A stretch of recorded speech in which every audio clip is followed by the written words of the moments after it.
And we are live. Hey, everyone. Happy Friday. Welcome to another Seattle Data Guy Live. We're doing a few of them this week, it feels like. But today we're going to talk about data modeling. And for that, I brought on Tom. And Tom, you've been on here before. Back then, you were a senior director of data engineering at Velocity Global. And now things have changed. Mm-hmm. Yeah. As of about about a month ago, I'm now heading up data for LastPass, doing password management and cybersecurity. So really excited to be here, and look forward to speaking with you. Yeah, and then I think you've also lost some facial hair. Yeah, it comes and goes. Nice. Awesome. Well, you've been on here before, so I don't know if we need a huge, long discussion on your background, but you've been working, I think, in a leadership position at several companies. Dish, I don't remember the other one, between Dish and Velocity Global. And Windstream Communications, good memory though. Yes. I've been leading data science, data engineering, BI teams for a little over a decade now. Nice. And then, the reason we kind of set up this discussion is to talk about data modeling. So I'd love to know kind of like, what was your introduction to data modeling? When did it start? What was it? How was it like? Yeah, so for me, data modeling I started out in data science. That's what I did at Dish coming out of grad school, and data modeling was not really a huge concern for me there. When I moved to Windstream and took over their enterprise data divisions, the reporting was just awful. It was just Excel reports being emailed around, and anytime you wanted to get any sort of information, you were pulling directly from raw replicated tables, right? So essentially just straight system data and then manipulating it within a spreadsheet. And I didn't really know anything about data modeling at the time, but this seemed like an obviously really bad way to do it. So I started learning about data modeling, got into Inman, Kimball, eventually Data Vault and some of these other methodologies. And I've really just run with it since then. I view data modeling as really one of the most core functions of any effective data team, because good data modeling is really what enables usability. I think of it in many ways as, this undersells it a little bit, but I think of it in many ways as kind of the last mile of value delivery from data. It's if you can have the best, most reliable data pipelines in the world, be ingesting, terabytes a day in near real time. But if you don't have an effective data model that allows your stakeholders to easily access that data and actually derive insights from it, build models on top of it, et cetera, what the hell good is it, right? It doesn't matter. So data modeling is absolutely crucial for actually extracting value from your data and delivering business impact, which is really what I'm all about. Yeah, I think the one interesting point there was you referenced like last mile, and I feel like everyone has a different point where they think that starts. Sure. Is like for you, it sounds like maybe at a certain point in the data model. For some people, it's like after it's gone to the dashboard, maybe people can kind of customize the dashboard more to what they want. Is that something you find to be true? I was using the phrase pretty colloquially. I think you could define it as a lot of things. I think what's more important is just the notion of the last mile as being almost as a bottleneck, right? Like there's a point at which you can do everything right, but if you don't do the next thing, then nothing that you've done before matters, because you completely fail to deliver value. I think when people talk about the last mile, like that's how they should think of it, right? I mean, I former telecommunications guy, doesn't matter how good the pipeline is up to the point of the interchange. Like you have to have the cable to the house, or otherwise no one gets internet. And whether that's data modeling or visualization for you personally in any given situation, just that notion of not ignoring the last things you have to do to deliver value is really important. And I think that that's especially important for data engineering teams to recognize, because it's very, data engineering is a technical function. And so it's very natural for folks to be very focused on technical excellence. And a lot of that technical excellence is really within the earlier parts of the ETL pipeline. And the data modeling is really a function. Yes, there are technical guidelines, of course, but really what it's doing it effectively is a function of understanding the business needs, understanding how users are going to use the data, and then being able to structure it to facilitate those use cases. That's not a technical thing in the same way as, setting up an effective message broker, right? So I think it's very easy for teams that are very technically oriented to ignore the portion of that, which is one reason that I actually am kind of a fan of seeing a bit of a split between data, like data engineering teams and then the emerging discipline of analytics engineering.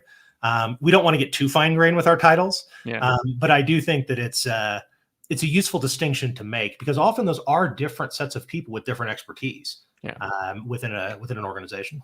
Yeah, I always used to describe it as just being two different types of data engineers. I think before I heard the term analytics engineer, I'm like, yeah, like some people are super technical, and they're pulling things from like logs and building all the very granular stuff. And then some people are doing like the data modeling, the business transforms, like trying to integrate all this logic and make it again more useful. And those always seem to be two different sets of people. If it was a large company, obviously, if you're a small company, you have one person who's doing it all. But it's very funny that way. Yeah. Cool. Just thinking, like, because you've been in the data world for a little bit, were there any technologies you kind of started first building on top of for some of these data models? And were there like limitations that perhaps forced certain data modeling techniques?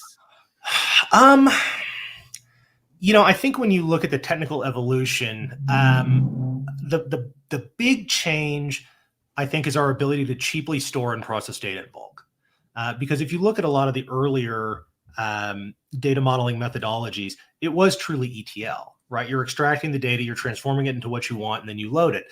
And at least part of the reason for doing that was because you didn't necessarily want to store all of your raw data, just replicate it, because storage is very expensive. Data pipelines could take a long time to run. If you needed more capacity, in 2005, you couldn't just go out to Amazon and up your instance size, right? Like somebody had to go buy a new Oracle box and put it in the basement. And that is very expensive and time consuming. So, there was a lot more focus on parsimony. And so that led people to really, I think, try to harden their ETL processes and make sure that they really understood what data they needed, how it was going to be used, and that was really all that they extract and loaded. And I think now, in an era of abundance of storage and compute power, we have almost a different problem sometimes, which is we load too much data and don't think enough about how we're going to use it. So, I don't think that there's really specific technologies per se. I could talk about building data models in like Teradata and Netezza back in the day versus, doing everything in Snowflake and Databricks now. But I think that's less the issue than just the question of capacity, both for storage and compute, the cost around that, because that really has changed the paradigm of where you need to think about where in the development process you need to think about how you're modeling your data. Yeah. It feels like today, you still end up eventually thinking about, maybe not storage as much, but definitely compute when your bill comes in. You're like, oh, well, you do. I mean, that's a very fair point. Like Snowflake credits aren't cheap.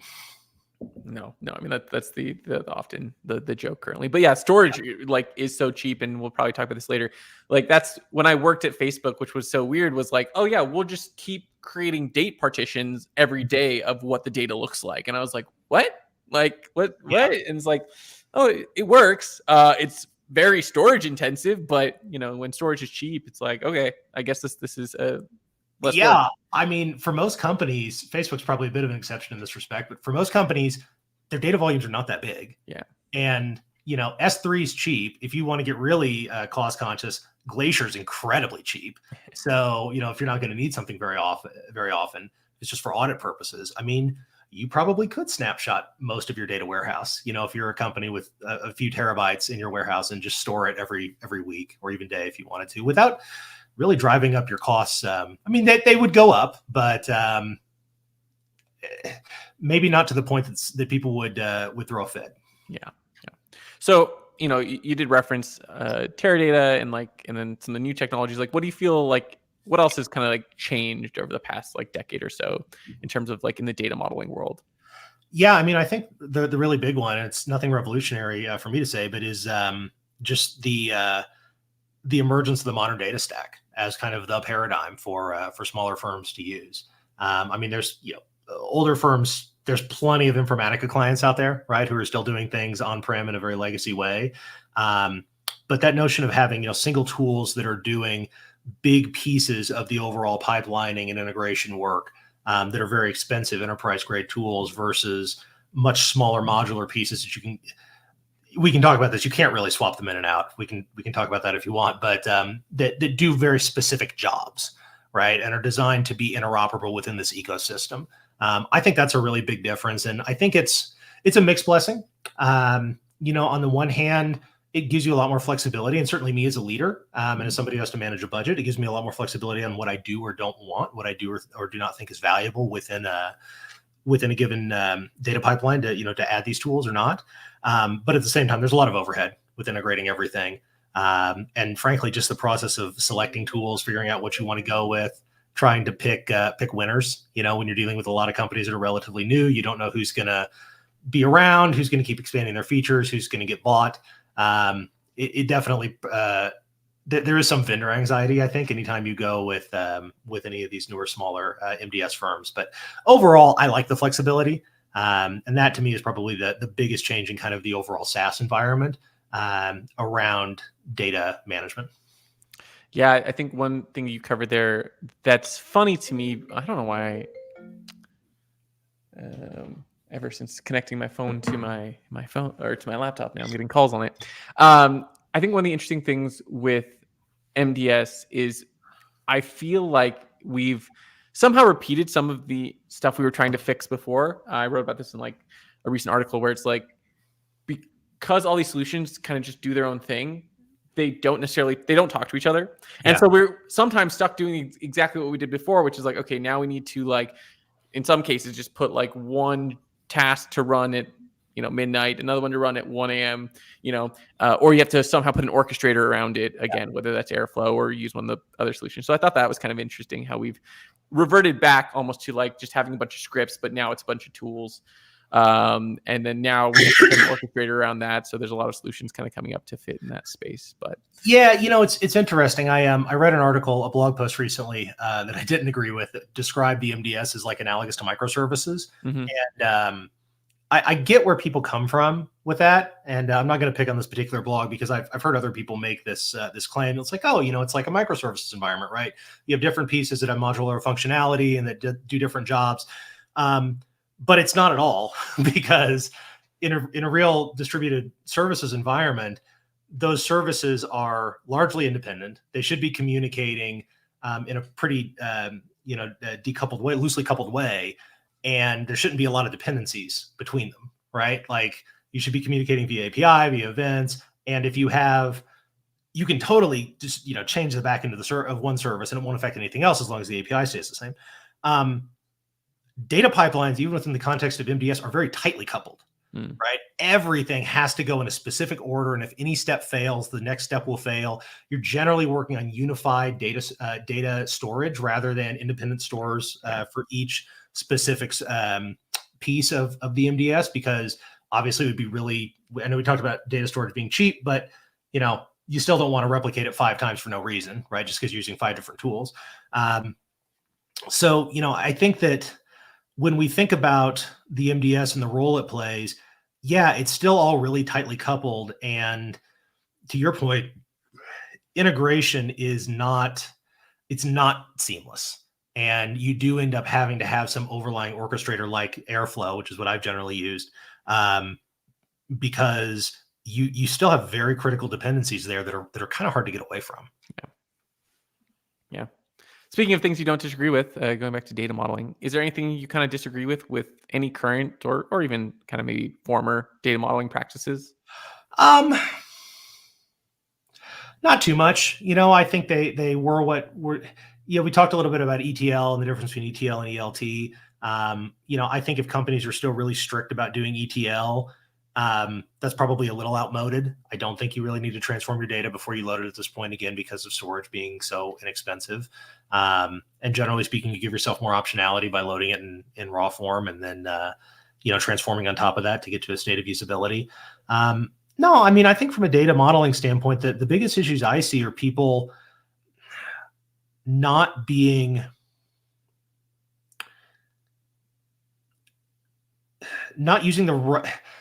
motivating their data model the correct way. So I'll explain what I mean by that. I think it's very easy. So let's say that you're starting a new data organization and people are coming to you with use cases, and you have to figure out how to supply data for all these use cases, right? It's very, very easy to model your data on the basis of the use cases you're getting, right? So people are asking you for stuff. You model your data in such a way as to answer their questions. That's it, right? And folks will do that, and they might even put the gold, silver, the bronze, silver, gold nomenclature on top of it. They may talk about dimensional modeling and putting this veneer of Kimball on top of it. But if your data model is based upon discrete use cases, I really think that's a mistake in most cases. Your data model should reflect the way the company functions and the way your systems and processes generate data, because you want your gold layer to be as usable as possible for a wide variety of use cases. And if you need to build more stuff on top of that for specialized use cases, metrics layers, for instance, you can. But you have to be very careful when you're building out your data marts, that you are doing it you're doing it to mirror the way the business functions, rather than just to give one specific stakeholder what they need. Because if you do it that way, it's inherently limiting. And I've seen a number of firms where that's really their core problem, is that they had one exec who was really into data, and so they built everything just to supply this one person with data, and it works for them, but it doesn't work for anybody else because it's not generalizable in the way it needs to be. Yeah.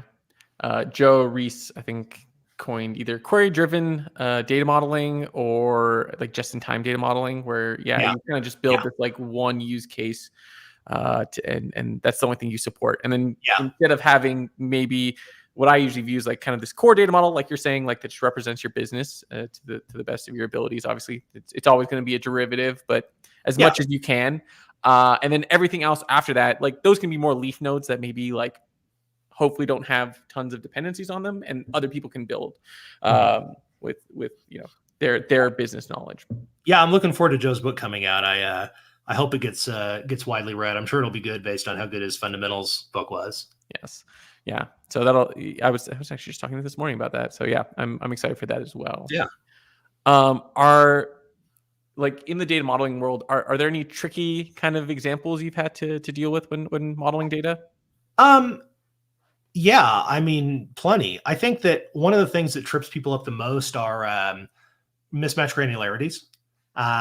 So I'll give you an example of this. And this is top of mind because I was actually just recently reading what I thought was a pretty good Reddit thread about this. The poster was asking something along the lines of, is it okay if I join a fact table to a fact table? Right. Which is kind of verboten in Kimball. Right. Yeah. But what it was an orders and an order lines table. Yeah. Classic. Right. And so, there's all these pieces of advice just make an orders table and then, duplicate the order values for every order line, which don't do that. And other people saying you should just have dim tables and whatnot. I think that but the fundamental issue is you have facts that are at mismatch granularities, right? You have the fact, which is the order and has certain pieces of data attached to it. And then you have the fact, which is the order lines, which have additional pieces. And, one is a subcomponent of the other. And anytime you're dealing with mixed granularities like that, where you need to be able to identify information at the various granularities, some you want to roll up, some you don't. You have to be very careful how you model your data, because it's very easy for end users to misuse it. Yeah. Right. So I gave the example. I said what you shouldn't do is you shouldn't have just an order table that actually contains order lines, and then you duplicate the order total on each line. Right. Because if you do that, inevitably what someone will do is at some point they will sum your order total column, and they will, say that the total value of this order was the order amount, times the number of actual order lines, right? By mistake. So you really, when you're data modeling, you have to think about how people are going to use data, and, try to error proof it as much as you possibly can. So, that's an instance, I think, of those mismatch granularities. But no, I think a lot of it's very idiosyncratic. A good example was at Velocity Global. It was is an HR services company. And so what we functionally sold were employee seats. We hired people overseas on behalf of our customers. So that was kind of our unit, our SKU, more or less, was a worker. But those workers are also people, right? So in the Kimball parlance, they represent both a fact and a dimension. So how do you represent that correctly, right? And we figured out a way that was a bit of a compromise that fit our business best. But it was an answer for us as a, as an HR services company. Different companies are going to have different places where it's not obvious how they want to model things. And in each of those cases, I would just say, don't be too dogmatic about it. Try to understand the intent of why you're modeling things a certain way. And why you would model something as a fact versus a dim. And, this is where maybe you do let the use cases kind of insert themselves a little bit. If people are going to be using this data a certain way for certain kind of reports, that can influence your modeling a bit. Shouldn't be the only determination, but it can help you make these decisions on the margins. To contradict myself a little bit. But I think that every business is going to have their own challenges with their modeling. Don't be too dogmatic about it. Be aware of practical trade-offs, and just try to mitigate likely errors as much as you possibly can in how you structure data. Yeah. I feel like that's generally good advice for most either frameworks or whatever. Yeah. A lot of things are guidelines, and like you have to eventually figure out where you can make things move to make them work for you and your specific use case. Because not everything's going to fit as nicely as Kimball might roll out or someone else. It's like, well, it can't. Data's messy inherently. Yes, and it's just getting more complex, and data's getting more just verbose in many ways. So Yeah. Do you have a process though? Like kind of in that whole going through all that, do you have a process when you start data modeling? Like where do you start? Yeah, so I do. So I'll tell you so I just started a new job, and it feels very new because I actually went to an offsite for a week, went on vacation for 2 weeks, and now this is my first week back. So I still feel very new. I think our data model here at LastPass is okay. But so LastPass was carved out about 2 years ago from GoTo, larger telephony company. And when you do a carve out of an existing business, you got to do a lot of things very fast. And, not to speak badly about anybody on my team, because I think they've done a really strong job overall, but you got to make some compromises when you do that. So we definitely need to clean some things up from a data model perspective. So seeing that, like the fact that, we're going to need to refactor some things here. We're going to need to make some changes. The first thing I'm trying to do is learn how the business functions. I want to understand what all the major systems are, how data moves between them. And I want to understand the business processes that are driving that, right? Like how is data getting into the systems? Why is it moving? What are the business drivers, et cetera? How does that all connect back to eventually the actual P&L, right? Like how are we selling? How are we delivering service? How are we making money, et cetera? Because you cannot model data effectively if you don't understand the business. You cannot do it. Yeah. So that's the first thing I'm really trying to do, is just really understand how the business functions at a fairly detailed level. At the same time, I've asked the product owner on my team to start talking to all of the functional leaders and just trying to get a sense of what questions they need to have answered. What are the things about LastPass, our business, our customers, that they can't answer right now, or they can't answer to their satisfaction. And from there, once we have that list, we can start digging into what data we do have, what data we don't have, identify those gaps, look at other systems that we may need to onboard data from, and start painting a picture of what the data landscape looks like now, and then what is our target space? What does our target look like? So alongside that, as we do this, I'm also having my data architect start to figure out, how do we mirror the functioning of the business within our gold layer? How do we get away from some project specific kind of data modeling that we've done in the past, and use case specific data modeling, and start to get to something that is more global while still supporting those existing use cases, which are really business critical.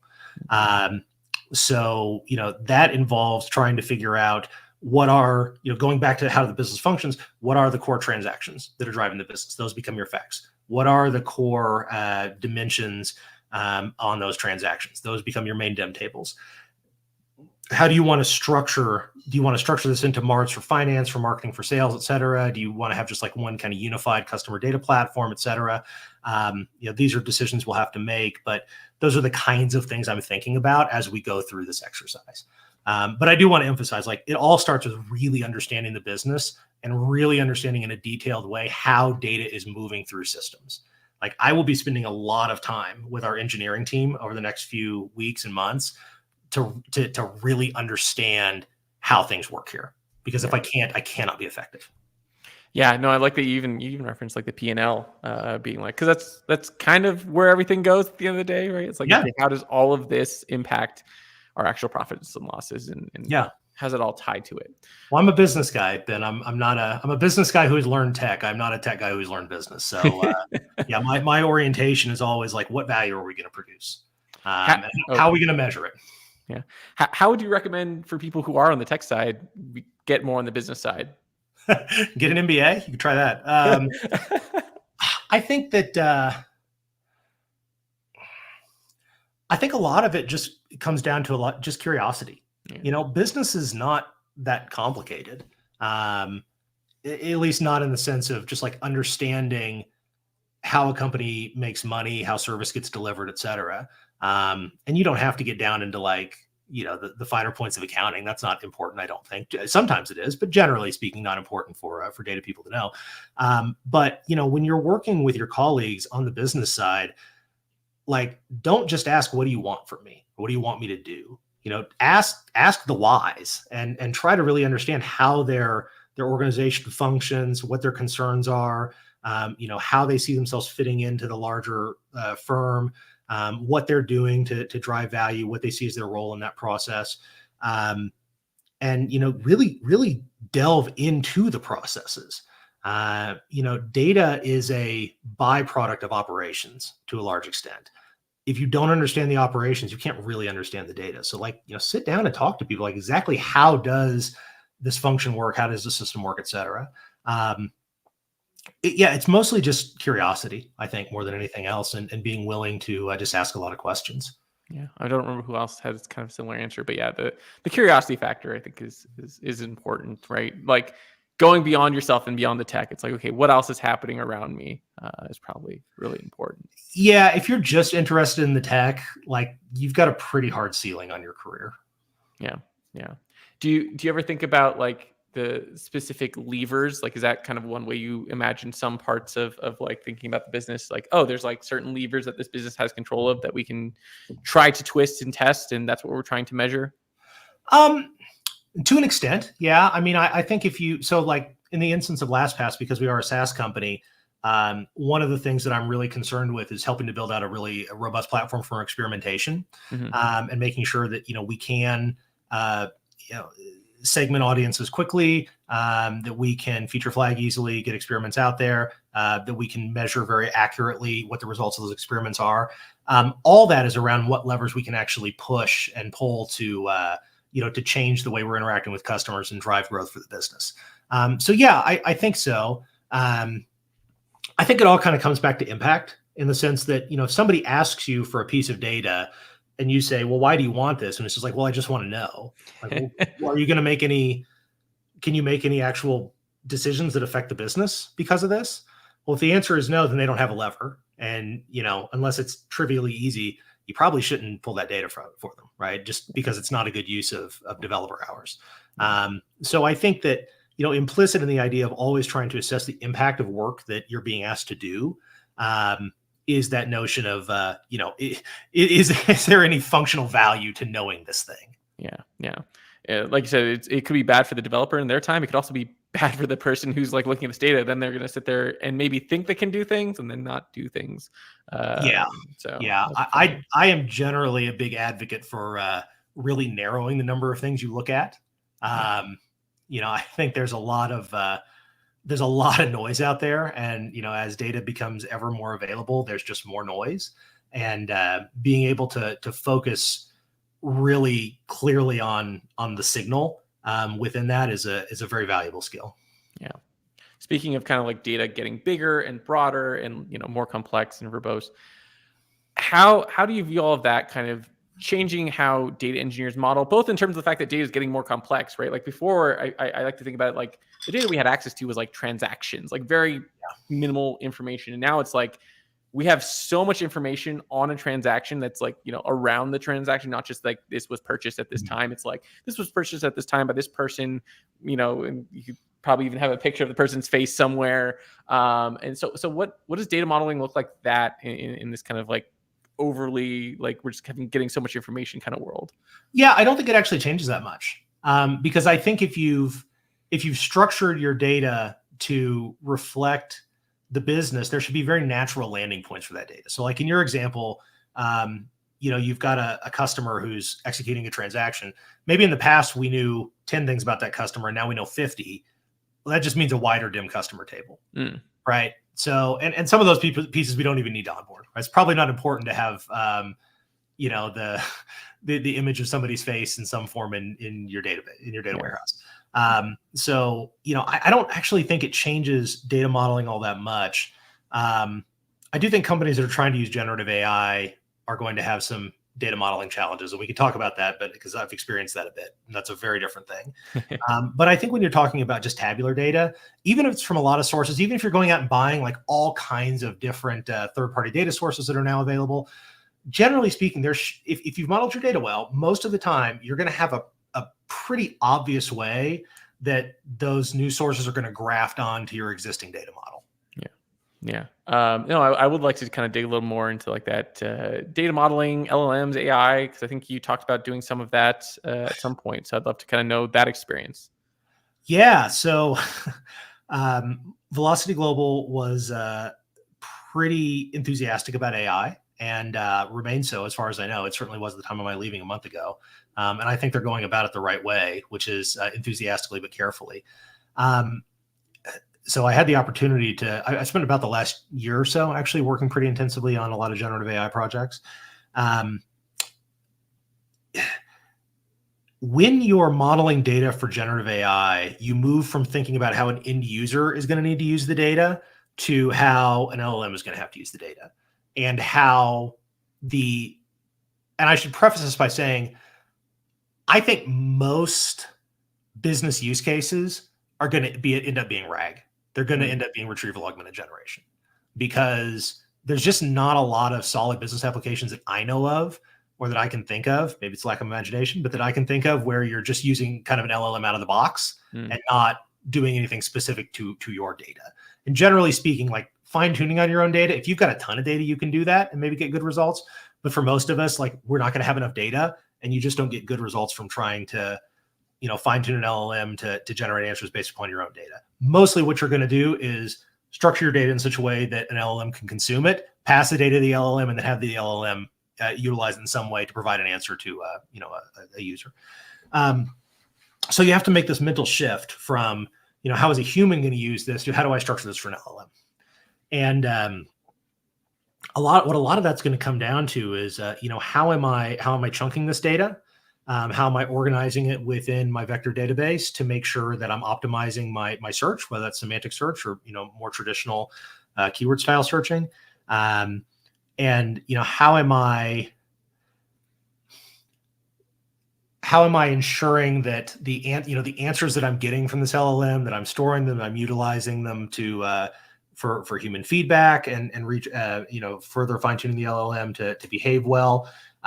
It really shifts from like, how do I just ingest all this structured data and model it in a tabular FactM way to, how do I take this universe of unstructured data, the entirety of my knowledge base as a company, and structure it in such a way that it's optimal for use by an LLM.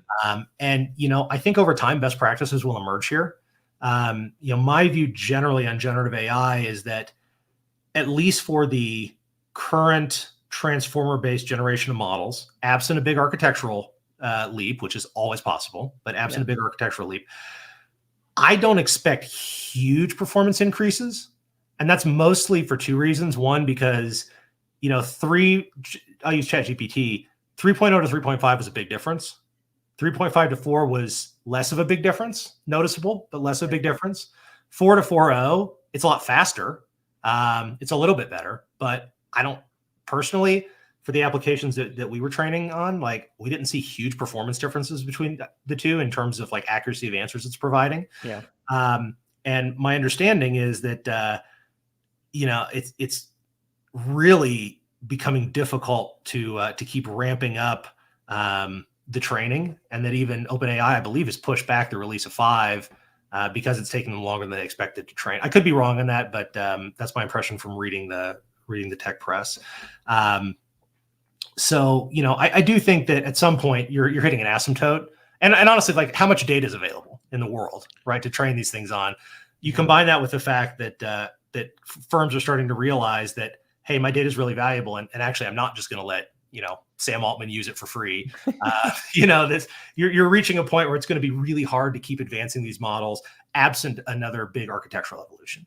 Yeah. So in kind of the general fundamental technical sense, I think we're probably starting to level off a little bit with LLMs.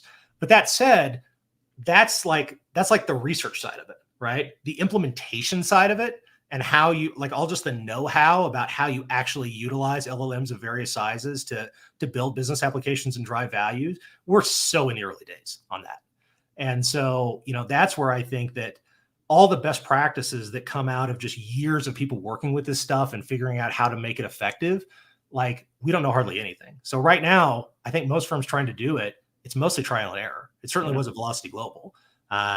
We'd read papers and we'd follow guidelines as best we could and get a lot of ideas. But at the end of the day, we just had to try stuff. There was no one who could just come and tell us like, oh, you need to structure your data this way and it'll improve your, the accuracy of your answers by 10%. Like that doesn't exist yet.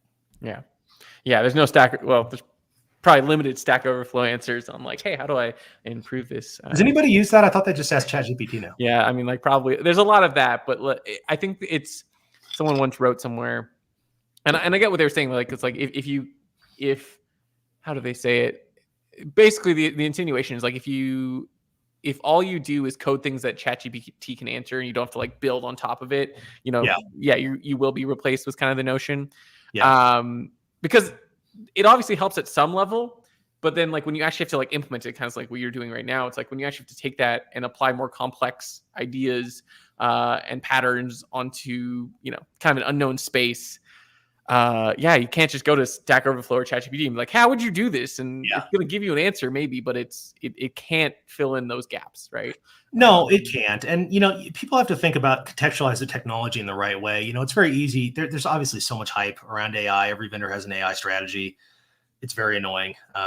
But I think that if you're a practitioner, look, what do we do as data people? We try to find ways to unlock business value from the firm's data assets. Functionally, that's what we do. LLMs are just another way to do that. So, you should be really focused on just that. What are the use case? And if you can avoid using an LLM for something, you should, because they're a real pain in the ass to work with. And just the mindset shift of going from deterministic software engineering technologies to non-deterministic, AI technologies, and having to really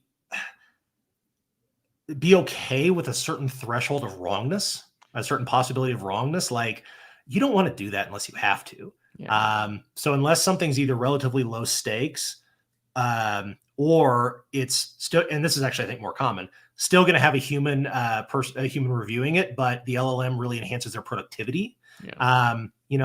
Maybe don't try to use the LLM. Don't use it just to use it. It's not worth it. Yes, that makes me think of. I recently posted this because I thought it was funny. But someone Zach Wilson sent me a picture of like he had Googled like who is the most popular data engineering influencer, and happenstance, one of the people they picked was me, and they put my face there, and they're like, he has 437,000 followers on Twitter, and I'm like, that's not right. So then I clicked it so you can see where they got this information. And it was actually like, I don't remember his last name, Kirk something. I don't know what consulting company he works for. But he has that many. And what had happened was it was clearly just proximity, where at the very last sentence before it went to my name, they had put the Twitter followers and whatnot. And so it picked up that from Kirk's information and tagged it to me. So I thought that was interesting. And I was like, huh. I mean, this is not great. It was from Google too. I was like, all right, don't trust things from Google's AI. I mean, like we already know that, but now it's like really like don't trust things from Google's AI. They just kind of pull it from wherever. So I'll tell you at Velocity, most of the stuff we actually ended up building for generative AI, what we were actually doing was being an HR tech business, we had a lot of contracts, and we had to do a lot of data entry from contracts. And there were a lot of other kind of data entry-ish things. What we ended up using generative AI for more than anything else was just to scan through those to try and find answers. But then what we were doing was presenting humans with those answers and saying, hey, we think this is the answer. Here's the relevant section of text, say yes or no. And I mean, huge productivity improvements. Yeah. But we weren't taking a human entirely out of the loop. And honestly, I don't think we would. Yeah. That's maybe a bit of a special case because you're dealing with employment law and you have to be right. But I think a lot of companies are going to find that to be the case, right? It'll be a big productivity enhancement, but it won't be something that automates away your entire workforce. Which is one reason that I'm very bullish on AI not destroying all jobs. I don't think that's going to happen. Not this generation anyway. Yes, I think some lawyers got in trouble for something not too dissimilar from They did. They did. Yeah. Well, yeah. If you're a lawyer out there listening to the show for some reason and AI gives you a case to cite, don't believe it. It probably made it up. That's too funny. So maybe stepping back, bigger picture. So we've talked a little bit about data modeling. How do you kind of stay up to date with trends and technology, and like how do you also like filter out what I like to call at this point vendor-driven design and what maybe is not as helpful? Yeah. I don't really worry about staying up on trends in technology, which, I don't want to be clear about that. I don't for its own sake, right? Like, I follow, I follow you. I follow many other good data engineering influencers on LinkedIn. I do read about products from time to time if they look interesting, but I don't really make a point of trying to see like, oh, what all new is hitting the market, because the fact of the matter is that, at least for me, the problems that I have to solve are not problems of technology per se. They're mostly just problems of, they're problems of process and they're problems of engineering, but they're not problems where I don't have the right tech to solve something. They're just hard problems. Yeah. And I think that, again, my relentless focus is on driving business value. So look, if I encounter a use case, and this is really how we got into generative AI at Velocity, if we encounter use cases where things need to be done and existing technologies aren't going to suffice, absolutely. I'll go out and I'll start doing research and I'll figure out what might be a good match, what's in the marketplace. But am I interested in every new data vendor that hits the market? No, I'm not, because it's a very crowded space. It's growing increasingly crowded. I wish them the best. I really admire entrepreneurs. And I think the technologies are interesting, but a lot of times I just don't think they're necessarily offering much that's new or highly differentiated. So, I don't make that much of a point of it because I actually don't think it's a great use of time for me as a leader. No, I think that's a good way of looking at it. Like I kind of sit, I think, somewhere similarly where it's like maybe I'll read an article or two, but until I have to use it, like I have a problem that I'm like, oh, I need this tool. It's like I think I got burned on Hadoop and spent so much time there that I was like, all right, I kind of at least see that sometimes, we jump on things before we fully formatted where it fits. Yeah. And I mean, look, I'll be very frank too, like, not to beat a dead horse about me being a business guy, but like, I'm not a geek in the sense that, I don't spend my evenings like toying with data tech.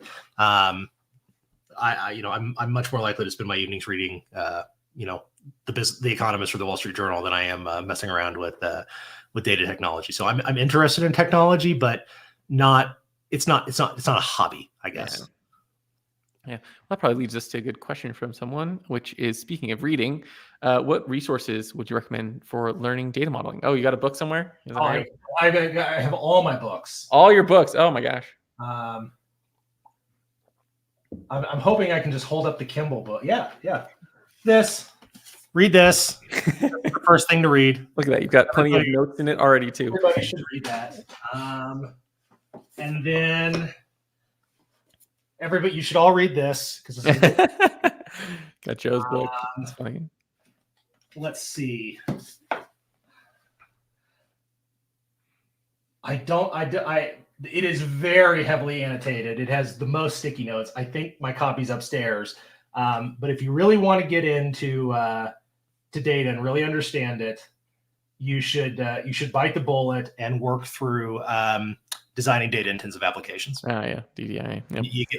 You just gotta do it. It's not easy, but it's good and it's evergreen, and you will understand about data if you do that, and you can almost like become a back-end architect like from reading DDIA if you really grok it. Yeah, I've seen software engineers also recommend that book. So it's so good. I mean, it really is hard. Like it's a slog, but it's so good. Yeah. It's hard because it's so information dense, right? Not because it's badly written, because there's just so much there. Yeah. There's a lot of technical stuff, and like you could like stop in each chapter, and then like because it's not like it goes super well. It goes in depth, but like you could then go look up a more in-depth thing if you don't understand it. Absolutely. It's like, okay, now let me understand even more index clustering, B trees, etc., and how we store information. Yeah, and I think what I think DDIA is really important for folks within data is to really understand the trade-offs inherent in ACID systems versus, just eventually consistent systems, and like all the complexity around event-based systems and event-based communication. Because, for me, that's kind of the most interesting part of technical data engineering, like really hardcore data engineering, and it unlocks the most use cases. But it is also very difficult, and you start running into a lot of very real kind of data management, software engineering problems beyond what you're going to find with ETLs if you actually are like building, event systems. Yeah, no, I did really, it's definitely one of my preferred books that I will refer to people. Yeah. This is less of a question, but I feel like there's kind of a question here. So like this person's what is tough is a lot of DEs find themselves adopting a data model that has existed since the beginning of time. Have you ever had to work on it? I mean, you're working on right now with LastPass, but like how do you kind of go about that when something's already existed? Yeah, I refactor it. You're like, I just redo it. Yeah. All right. Yeah. I mean, no, look, like it's a little glib, but like not really, right?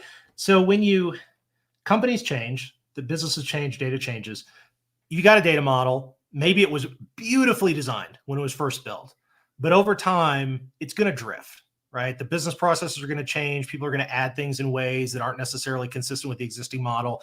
Maybe the business changes enough that the original model isn't even relevant really anymore. At that point, you have to refactor. Like that's what you should do. You do have to refresh your data model. And I mean, look, in big companies like this is really hard. Yeah. And I think this is where, even though I'm not a big, I think it got more popular than it should have because it's applicable to very few companies, but like the notion of data mesh, I think can become useful if you're in a really big company, because you probably have different levels of maturity and different needs to refactor in different parts of the organization. So, you can split it up and mesh it a little bit. Right. Yeah. But if you're at a smaller firm, and your data model's old and it's not good, like you should refactor it. Or at least look into it seriously. Yes. On the data mesh comment, I like the fact that you referenced like at a certain size, it makes sense. We never called it a data mesh at Facebook, but like once I got out and I read data mesh, I'm like, oh, yeah, okay, that's what we didn't call it that. We just did it because again, there's 1,000 data engineers. Yeah. You're not going to get everyone on the same page. So we're all just going to do our, build our portion and make it, again, treat it like a product. Do what kind of the pillars that they set out, and people. Yeah. So ironically, even though I have the book, I haven't read all of it, the data mesh book. But. And so maybe this is covered in there, but the notion of data mesh is actually closer to the notion of like data microservices, in my opinion, than something like MDS is, because ideally in a data mesh environment, you can manage your data within your realm however you want, and as long as you expose it in a consistent format to people, they shouldn't have to care about what you're doing and any changes you're making in the back end from a data engineering standpoint. So. I think a well-designed data mesh actually does get you to fairly loose coupling in that sense. Yeah. But, again, that requires a pretty large organization for that to be practical and make sense. Yeah. All right, we're going to go to kind of a classic question that a lot of people ask. How do you get a data engineering job? I've answered this a few times, so I'm just curious on your thoughts, especially since the market feels a little shifty now. Yeah, it's hard right now. I think that all the hiring that was done during the pandemic, and then a lot of layoffs that occurred in the last few years have made it a tough job market. I think too that I won't get in too much to this because I don't know too much about it, but I have read a bit. Like the structure of LinkedIn, especially, and like jobs being posted that aren't really being hired for. I think that it's very difficult to know which jobs are real jobs, who's really hiring, what you might be a good fit for. One thing I will say is, I've actually talked to some recruiters about this and dug into this a little bit. I think a lot of people worry a lot about like AI, like auto filtering out resumes. It doesn't sound to me like that's actually happening all that much yet. I'm sure it will at some point, but so I don't think that's a really big issue there. But I think it's just really hard for recruiters when you post a job on LinkedIn in an hour, you have 600 applicants. Yeah. And that's a lot of resumes to go through. So it's just going to take a long time to get any job. Yeah. I don't have a lot of good practical advice there. I think one thing I will say is I would not apply for jobs through LinkedIn.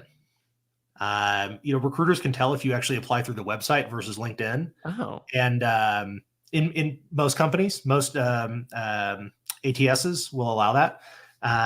So I would always apply through the actual website.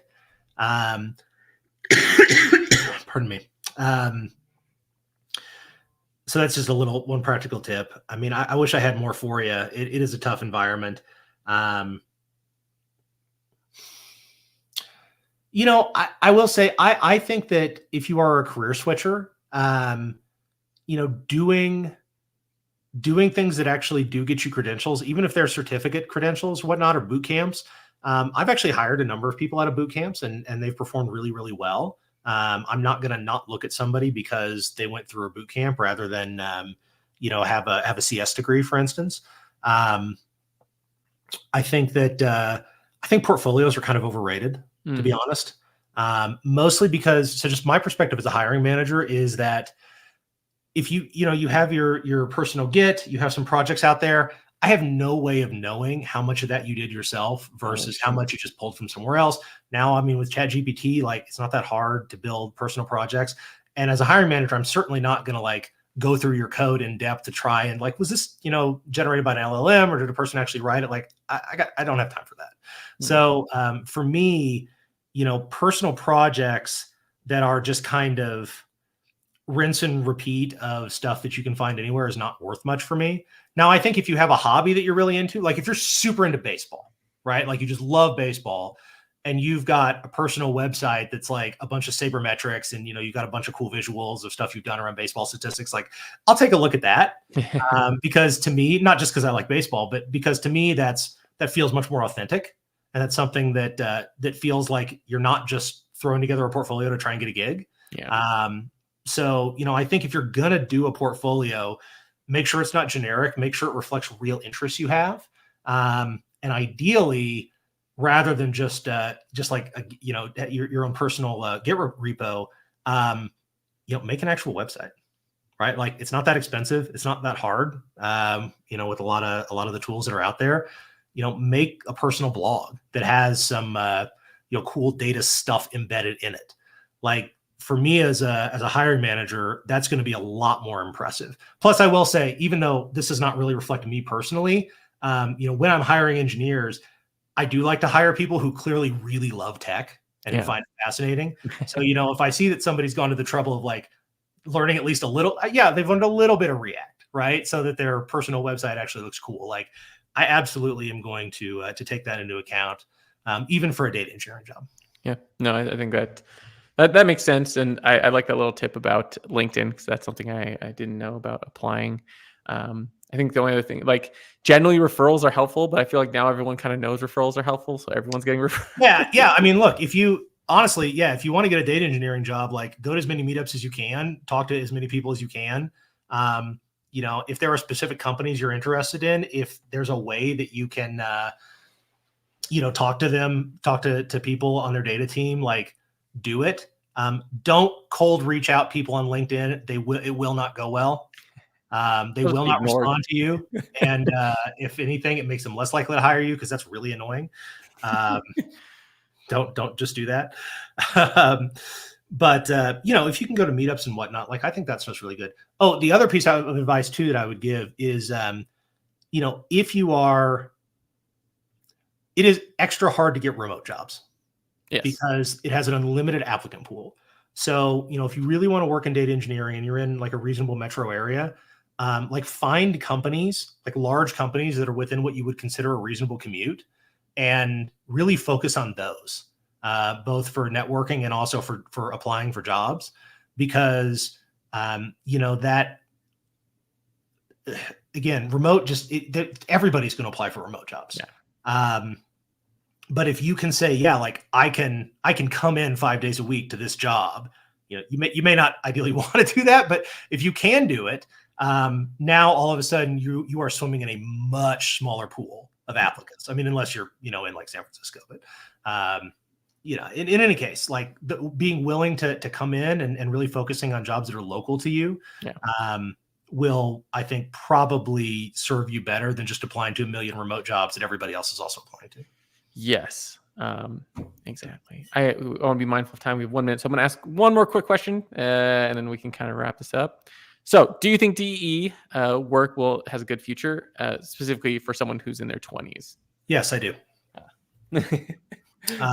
Nice. Short. Yeah, I think data work generally isn't going anywhere. I don't think there's, what ensures the continued existence of data as a function. Well, are companies going to keep producing data?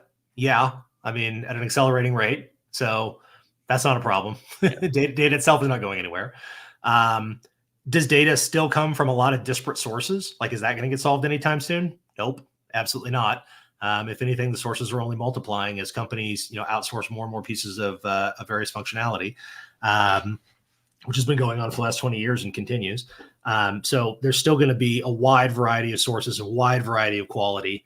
Don't any of you out there who are listening who are like not actually done data engineering yet, your students or recent graduates or whatnot, like it's not like every SaaS vendor has this like perfect connector into your database or even has an API, right? Like there's a lot of really janky shit out there that you will have to deal with as a data engineer. Yes. So, you're going to need people to handle that. Is data going to become automatically usable to end users in its raw format? Absolutely not. So the data modeling piece of it will continue to be valuable and is something that you should invest in and learn about. So yeah, I mean, I think it's absolutely still an important function within companies and a career path that's very rewarding. And getting back to the generative AI thing, even if companies do start going to generative AI in a big way, and we do work out a lot of the issues, there's still going to be a lot of data engineering that has to occur just to structure your own internal data in such a way that it's usable by these products. So no, I mean, I see a very bright future for data engineering. I don't really see any, I don't see any reason to think that it won't be a viable profession 10, 20, however many years on from now. Yeah. No, I think that's a good way to answer. I like that you referenced the kind of business reasons too. I'm going to wrap this up here, but just as one final comment, right? You said LastPass was kind of taken off of GoTo, and yeah, that happens all the time. Companies merge, companies get taken apart, and every time that happens, everything gets redone. Data migrations are real hard. Yeah. Every time you replace your ERP, suddenly you have to rebuild everything. So no, it's just infinite. Awesome. I know we have some more questions, but I do want to be mindful of time. So Tom, I can take one more if you want, Ben. I have. All right, one more. Someone's I am a little curious on your thoughts here, just because someone's asking on questions on technologies. So would you recommend investing in Java, Flink, or Kafka, or Spark? Well, in Java for mastery of Kafka, Flink, or Spark. Oh yes, good question. Yeah, thank you. Yeah, so I hate Java personally. I have worked in Java. I try to avoid working in Java. I'm a Python and R guy actually, so I don't love language. But look, I mean, I think if it's something you're interested in, it can be useful. I don't think it's necessary to work with any of these technologies. I mean, even like so Spark, for instance. You can go learn Scala if you want to, but most people I know who are doing production work in Spark are doing it with PySpark. Yeah. I mean, Python is the lingua franca of data engineering. It certainly is. I mean, look, Java is a very prevalent language. It's a good one to know. Frankly, JavaScript as well. There's a lot of applications, especially if you want to get into generative AI. A lot of libraries are written in JavaScript. But I think that Java is not a necessary language for data engineering, and unless it's something that a company specifically needs, I don't know that it's going to be a real deal breaker. The one piece of advice that I would give any aspiring data engineers out there, and this is probably a good thing to end on, is don't just learn Python, get really, really good with SQL. Yeah. People ignore SQL at their own peril. Most of the work most data engineers will have to do is in SQL and will be in SQL. Data modeling is almost all done in SQL. And when you think about the technologies you're using, think about a technology like Snowflake. Like, why would you not use the massive power of the query optimizer, right, to do things? Like any database you're using has been optimized to run queries very efficiently. Learn how to use the language of interacting with databases. Like that's such a huge part of our job. Like get good at it. Really, really understand. What's another good one? I don't have as many, but understand how databases work. Like I would bet, and well, just based on my conversations with a lot of data engineers, I think a lot of folks don't really understand at a deep level, like how relational databases work. That's pretty valuable knowledge, actually, especially if you're working in an environment with, fairly large data. And especially if you're having to do anything with production systems, like if you're using Postgres, like it's really good to know how Postgres really works. That's a very valuable thing. So like I rather than learning Java, I would spend a lot of time, again, if you want to go into data engineering specifically, learning how, how databases work, getting really good at SQL. And then, you have Kafka on there. So I'll just mention it again. There are a lot of message brokers out there, a lot of buses. In many cases, they're fairly interchangeable. I mean, hell, Amazon has like 5 you can use, and they all do variations of the same thing. But really educate yourself on how those systems work and the trade-offs inherent in them. I would be much more impressed in an interview by somebody who could answer a good architectural question about like the downsides of eventual consistency in a system where you needed really high reliability, for instance, versus somebody who could, answer some complex question about polymorphism in Java, right? Like, so, read data, designing data intensive applications, learn how these systems work, read up on relational databases, learn how those systems work. That foundational knowledge, I think, is going to be more valuable than any specific language. At the end of the day, like most scripting languages are fairly easy to pick up. Yeah.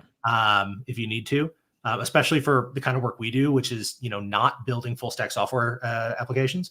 So focus more on learning how these systems work, on system architecture and concepts. I don't have it. There's another book that is a really good little primer. Oh, this is more of a software engineering thing, but also I recommend. Yeah, that's a really good book, and it's actually readable. Like you can like read that, before going to bed at night and actually get something useful out of it. Because it's little vignettes of, architectural things. Yeah. There's one for ML as well. That's pretty good. Yeah, I mean, focus on those things. And if you want to extend in a different direction, I think actually ML engineering is a really good one too. Oh, yeah. No, But that's a whole other topic. that is. No, I appreciate this. I appreciate all your time. You've Yeah, given sure way thing. more than I asked, so I appreciate that. I don't know. Do you have any final thoughts before we hit end? No, not too much. I appreciate you having me. And yeah, for anybody who's out there, who's getting started in data engineering, the tech's cool, but like the more you learn about the business and the more you learn how things really work, the more valuable you will be. You can always learn the technical skills to do something, but you have to know what to do first. And the way you figure out what you should do is by understanding the business, understanding the processes that are driving business success, just business operations generally, and then figuring out, how can my special expertise improve this large machine, right? Like that's where you really are going to stand out, and I think move up as well, because that's when you can start suggesting work and coming up with ways to add value beyond just I write really nice code. No, that's awesome. No, again, thanks so much, Tom, and thanks so much for everyone watching. I'm going to hit end stream.